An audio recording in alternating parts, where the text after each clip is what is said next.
ya kujifunza, na leo tumepata fursa ya kuchambua kitabu kimoja kilichoandikwa na Mtume Paulo kwa mtu ambaye anaitwa Filemoni. Kitabu cha Filemoni, waraka wa Paulo mtume kwa Filemoni.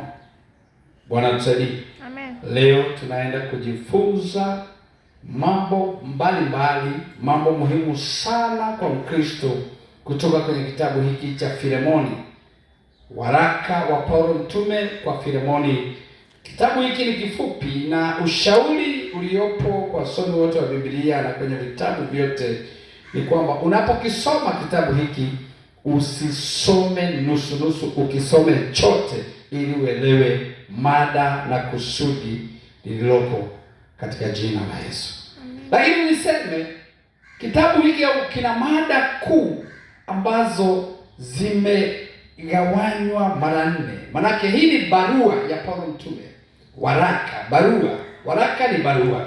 Na barua hii ina mafungu 4 ya kujifunza. Na nitaje kwa haraka. Kifungu cha kwanza, eneo la kwanza linafundisha kuhusu msamaha. Tutaona katika mstari wa 17 msisitizo wa msamaha. Anazungumzia msamaha.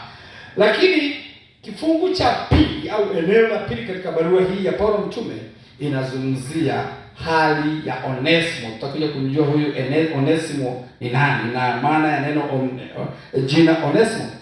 Lakini jambo la tatu ambalo limezungumzwa kwenye barua hii ni ombi la Paulo mtume. Kuna ombi anaomba kwa kujinyenyekeza.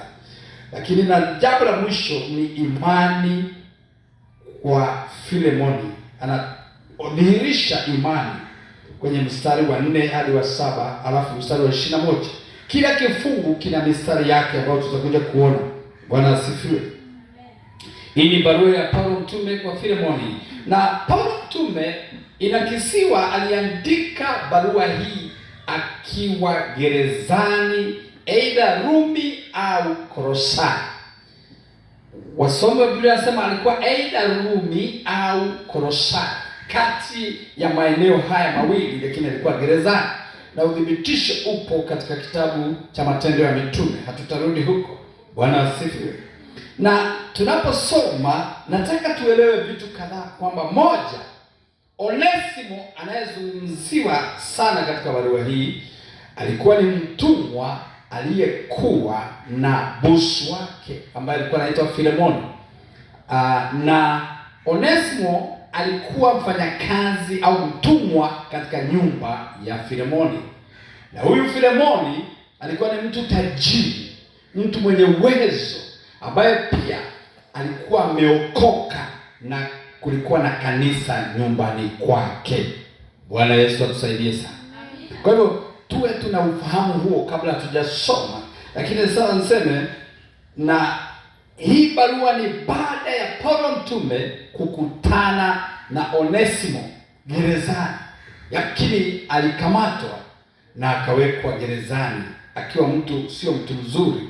Maana inaonekana katika kitabu hiki unaposoma kwamba alitoroka kutoka kwa bosi wake au bwana wake, na akatoka akiwa kuna vitu aliiba au alitoka nazo.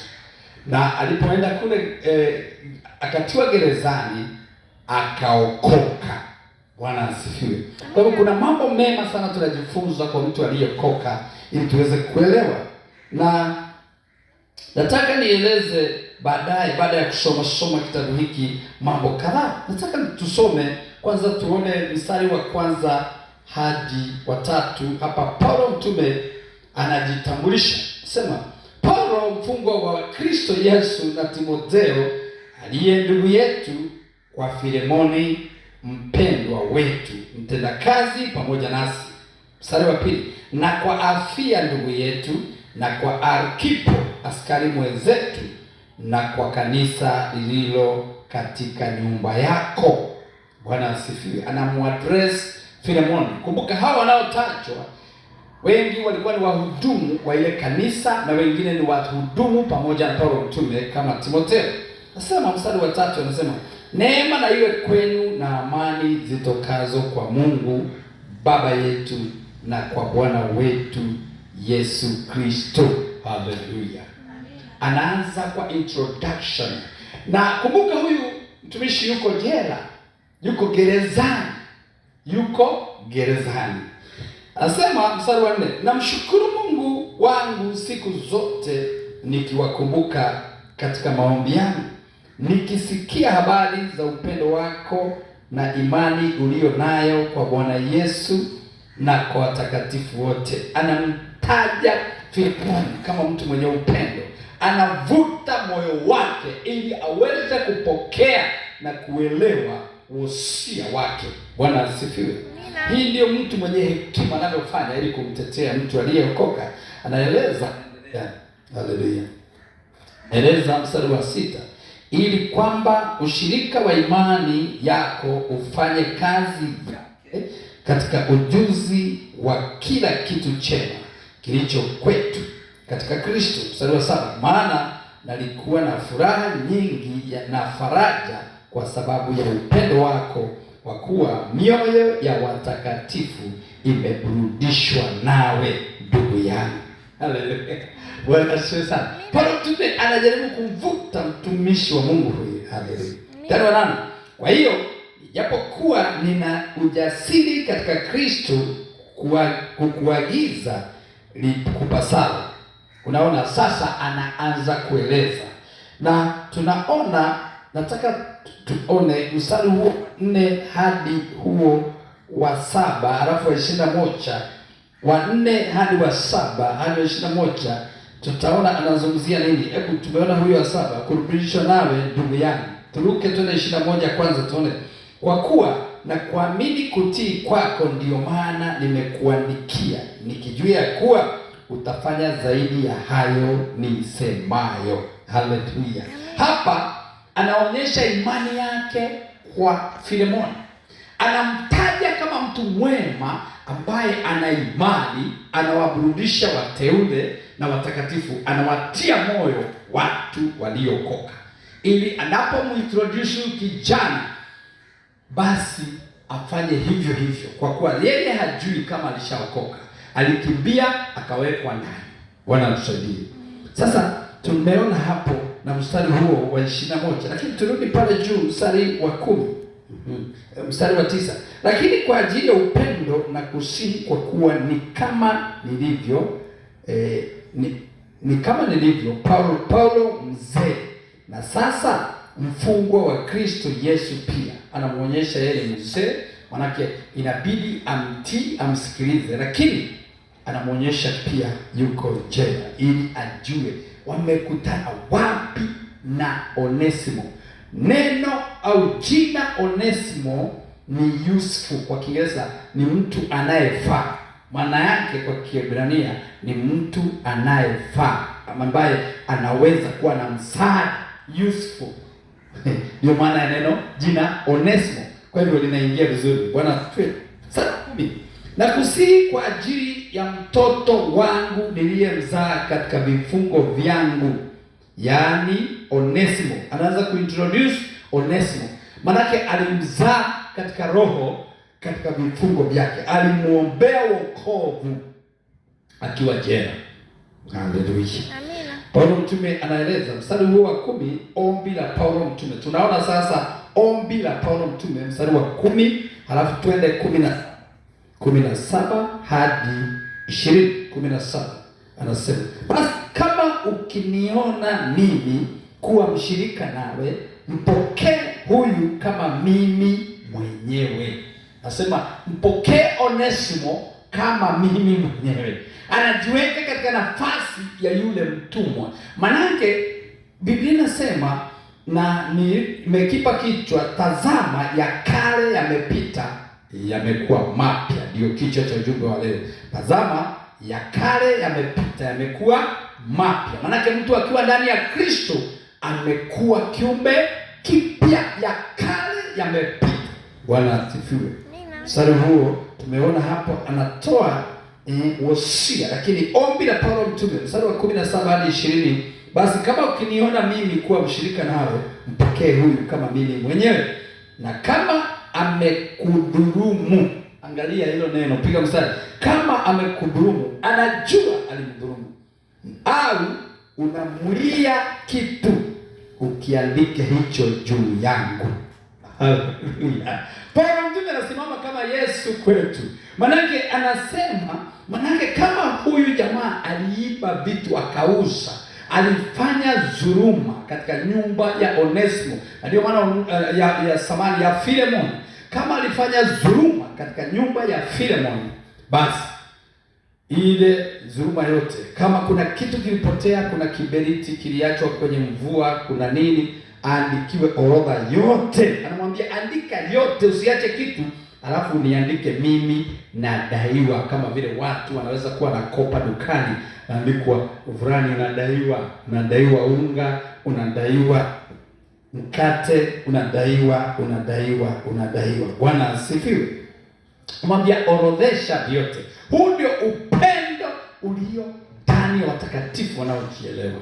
Manake uko tayari kuchukua nafasi ya mnyonge ili yeye asalimike na aweze kumtumikia Mungu kwa furaha, kwa sababu mawazo yake, moyo wake umesheheni hofu.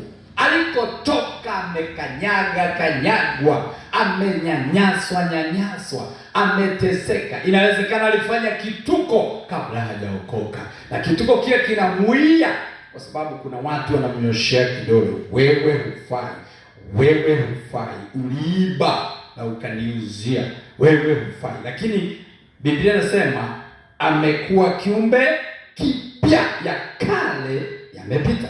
Bwana asifiwe. Na nataka tuone mstari huo wa 20. Anasema wa 19, mimi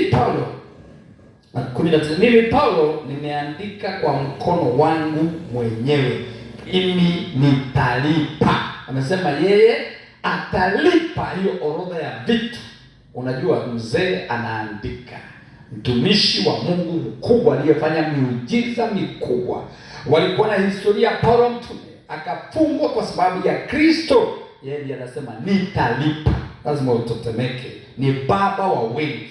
Anasema mstari huo, sikwambii kwamba nakuia hata nafsi yako. Haleluya. Amemkamata mtu wa watu. Anasema mstari wa 20, naam ndugu yangu, nipate faida kwako katika Bwana, uniburudishe moyo wangu katika Kristo. Haleluya. Anaonyesha kwamba jambo hili la kumpokea Onesimo pamoja na madhaifu yake yaliyopita ni kumburudisha yeye binafsi. Paulo mtume ni kumpa furaha na faraja na amani, ni kama kumsaidia, ni kama kumtia moyo akiwa gerezani. Bwana asifiwe.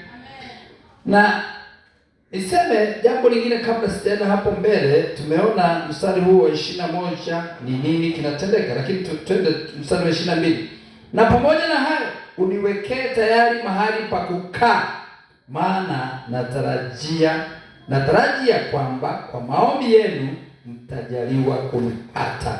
Anaweka hicho kujua huyu mtu tajiri ambaye alikuwa na kanisa nyumbani mwake, akisikia mtu mkubwa namna hii anakuja kanisani kwake, kwanza anajua washirika wataongezeka, lakini kwa sababu ni tajiri, ana vyumba vya wageni, ana chakula kizuri na vitu vizuri, akisikia hivyo akia fahari kumhudumia mtumishi wa Mungu. Kwa hivyo hawezi kwanza kukataa kumsaidia Onesimo.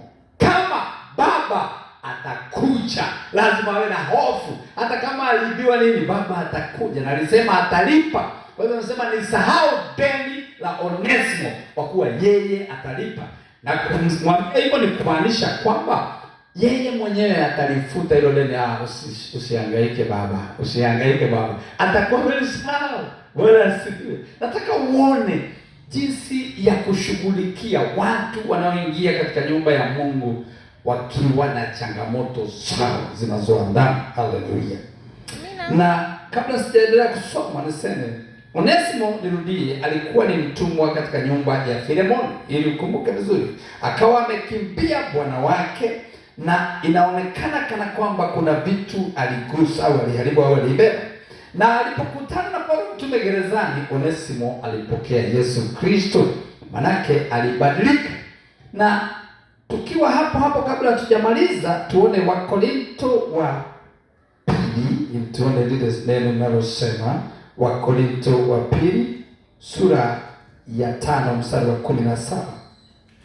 Sura ya 5 mstari wa 17. Kuna neno nataka uone. Mstari wa 17 anasema, hata imekuwa mtu akiwa ndani ya Kristo amekuwa kiumbe kipya, ya kale yamepita, tazama yamekuwa mapya. Haleluya. Maana yake ni vizuri kujua huyu amezaliwa mara ya pili, sio yule mtumwa aliyemfahamu. Kumbuka tangu Agano la Kale hata kuja Jipya, utumwa uliruhusiwa. Watu waliruhusiwa kuwa watumwa. Ilikuwa ni kitu cha kawaida kuwa mtumwa. Lakini Agano la Kale kuna sehemu anasema waliruhusiwa kuwa watumwa kwa muda wa miaka 7 tu. Ikiisha wanawekwa huru. Kama mtu ameoa akiwa kule, wanajadili aachiwe na mke wake au mke abaki kama ni Myahudi. Kwa hivyo tutakuja kuangalia zimeandikwa katika Biblia. Mstari huo wa 22 21, kwa kuwa na kuamini kutii kwako ndio maana nimekuandikia, tuliona. Sasa na pamoja na hayo uniwekee tayari mahali pa kukaa, maana nataraji ya kwamba kwa maombi yenu nitajaliwa kunipata. Epafra aliyefungwa pamoja nami katika Kristo Yesu akusalimu. Kwa hivyo Epafra naye alikuwa huko gerezani. Neema ya Bwana wetu Yesu Kristo pamoja na roho zenu. Haleluya. Amina. Bwana asifiwe. Amemalizia anasema neema ya Bwana wetu Yesu Kristo na iwe pamoja na roho zenu. Barua hii nimesema imegawanywa katika maeneo manne muhimu. Moja ni msamaha, mstari wa 17. Nataka tuupitie kwa kidogo alafu tuangalie kitu hapo. Mstari wa 17 anasema basi kama ukiniona mimi kwa kuwa mshirika nawe, mpokee huyu kama mimi mwenyewe. Paulo mtume alijitambulisha kama vile Yesu alivyojitambulisha na dhambi zetu. Biblia inasema akafanyika kuwa dhambi ili sisi tufanyike haki ya Mungu. Haleluya. Paulo mtume anachukua nafasi ya Onesimo. Anasema angalia kama ni mimi, usiangalie kama ni huyu jamaa aliyebeba labda brenda yako au vitu vyako fulani. Bwana atusaidie. Maana yule jamaa alikuwa amekosea, lakini Mungu akamrehemu. Lakini tumeona hali ya Onesimo katika mstari wa 10 hadi wa 16. Na kusipaji mtoto wangu niliyemzaa katika vifungo vyangu, yani Onesimo anaeleza ni alimzaa. Haleluya. Amemuombea wokovu, anaeleza kwa kina. Nataka niseme hapa mstari wa 4 hadi wa 5 wa 7, Paulo mtume anatoa shukrani. Lakini mstari wa 8 hadi wa 25 ni ombi kwa Filemoni kwa ajili ya Onesimo. Jina Onesimo, nirudie, linamaanisha useful, anayefaa, anayeweza kuwa msaada. Lakini nikielekea katika eneo lingine, nataka tuangalie kidogo katika Agano la Kale, mstari 1 kuhusu msamaha. Kutoka sura ya 21, nataka tuone kutoka sura ya 21 ndika mstari wa 2 hadi wa 6. Kutoka 21 mpaka mstari wa 2 hadi wa 6 anasema, ukimnunua mtumwa wa Kiebrania atakutumikia muda wa miaka 6, mwaka wa 7 atatoka kwako huru bure. Kwamba aliingia kwake peke yake tu, atatoka hivyo peke yake. Kwamba ameoa mkewe, atatoka aende pamoja naye. Kwamba ni bwana wake aliyempa huyo mke, naye amemzalia wana wa kiume au wa kike, yule mke na wanawe watakuwa ni mali ya bwana wake, naye mume atatoka peke yake. Lakini huyo mtumwa akisema waziwazi, mimi nampenda bwana wangu na mke wangu na watoto wangu, sitaki mimi kutoka niwe huru, ndipo hapo huyo bwana wake atamleta mbele ya Mungu na kumleta mlangoni au penye mwimo wa mlango, na bwana wake atalitoboa sikio lake kwa uma, ndipo atamtumikia siku zote. Bwana asifiwe. Ilikuwa ni maelekezo ya Agano la Kale. Manake Mungu hangetamani mtu adumu akiwa mtumwa tangu mwanzo.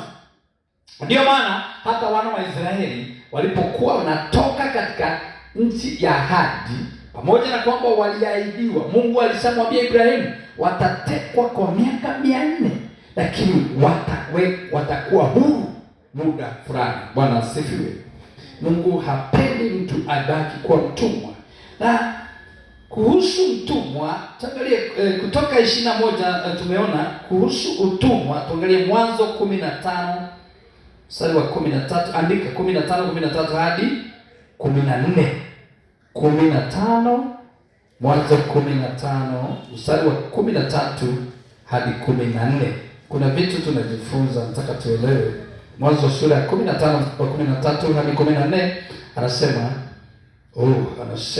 Bwana akamwambia Abraham, ujue hakika ya kwamba uzao wako utakuwa mgeni katika nchi isiyo yake, watawatumikia watu wale, nao watateswa muda wa miaka 400, hata na taifa lile watakalo watumikia nitawahukumu baadaye.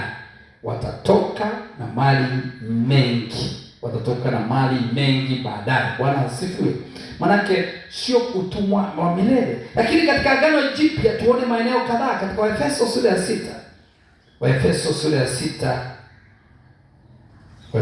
ya 6 na tuone kwa ajili ya huyu Onesimo mstari wa 6, sura ya 6 mstari wa 5.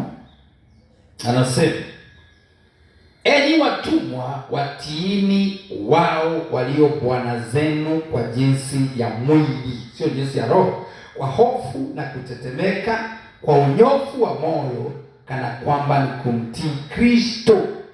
Bwana asifiwe. Katika Agano Jipya watumwa wanaambiwa watumikie bwana zao kwa hofu na kutetemeka. Haleluya.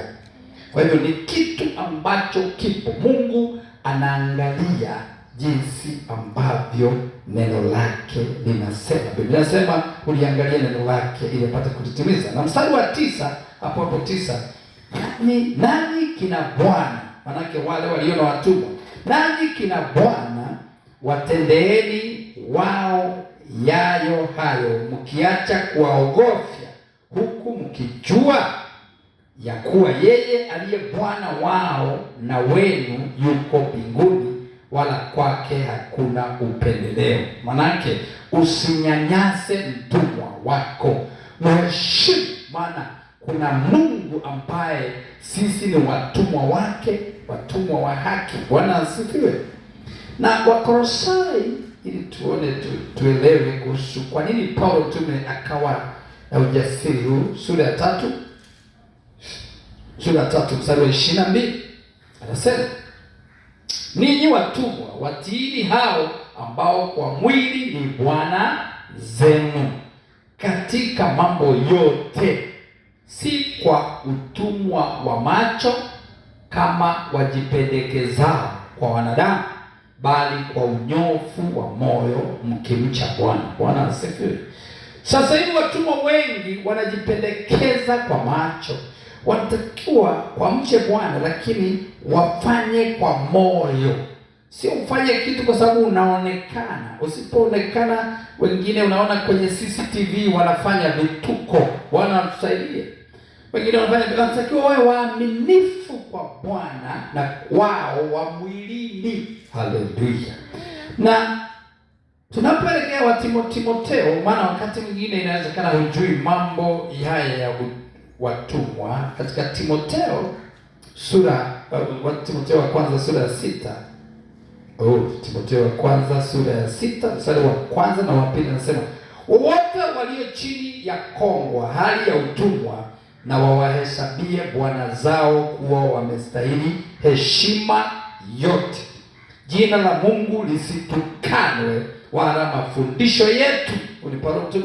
Na wale walio na Bwana waaminio wasiwadharau kwa kuwa ni ndugu, bali afadhali wawatumikie, kwa sababu hao waishirikio faida ya kazi yao wamekuwa wenye imani na kupendwa.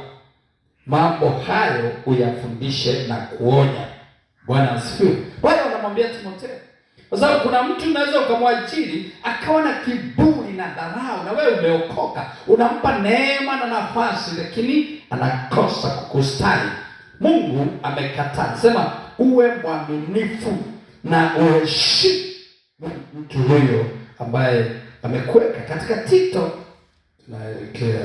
Tito sura ya 2 mstari wa 9 anasema, watumwa wawatii bwana zao, wakiwapendeza katika mambo yote, wasiwe wenye kujibu, wasiwe waibaji. Anaendelea mstari wa 10, wasiwe waibaji, maana wanaoiba, bali waonyeshe uaminifu mwema wote, ili wayapambe mafundisho ya Mwokozi wetu Mungu katika mambo yote. Bwana asifiwe.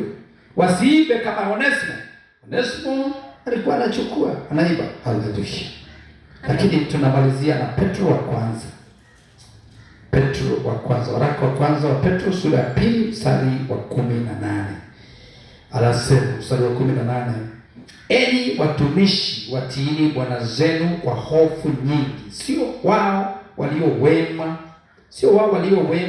na wenye upole tu, sio wale walio wema na wenye upole tu, bali nao walio wakali.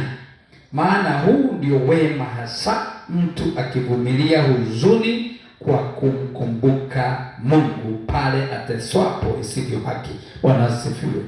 Mambo haya ni ya kujinyenyekeza. Mambo haya ni ya kukubaliana na kumwambia Mungu anastahili. Bwana asifiwe. Kwa hivyo tunaona Onesimo alipata neema hii ya kukutana na Paulo mtume ambaye anaelewa asili hii. Kumbuka Filemoni bila shaka alikuwa amesoma vitabu vinavyoelekeza kuhusu utumwa katika Agano la Kale. Kwa hivyo Paulo ilibidi aingilie kati ili aweze kumsaidia Onesimo.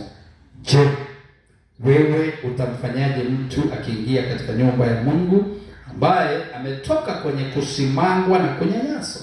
Unatakiwa umshike mkono, usimbague, usimkubali anyanyasike, bali mkumbatie na umpe ushirika wa kweli, kwa kuwa Yesu Kristo alitufia sote msalabani. Haleluya.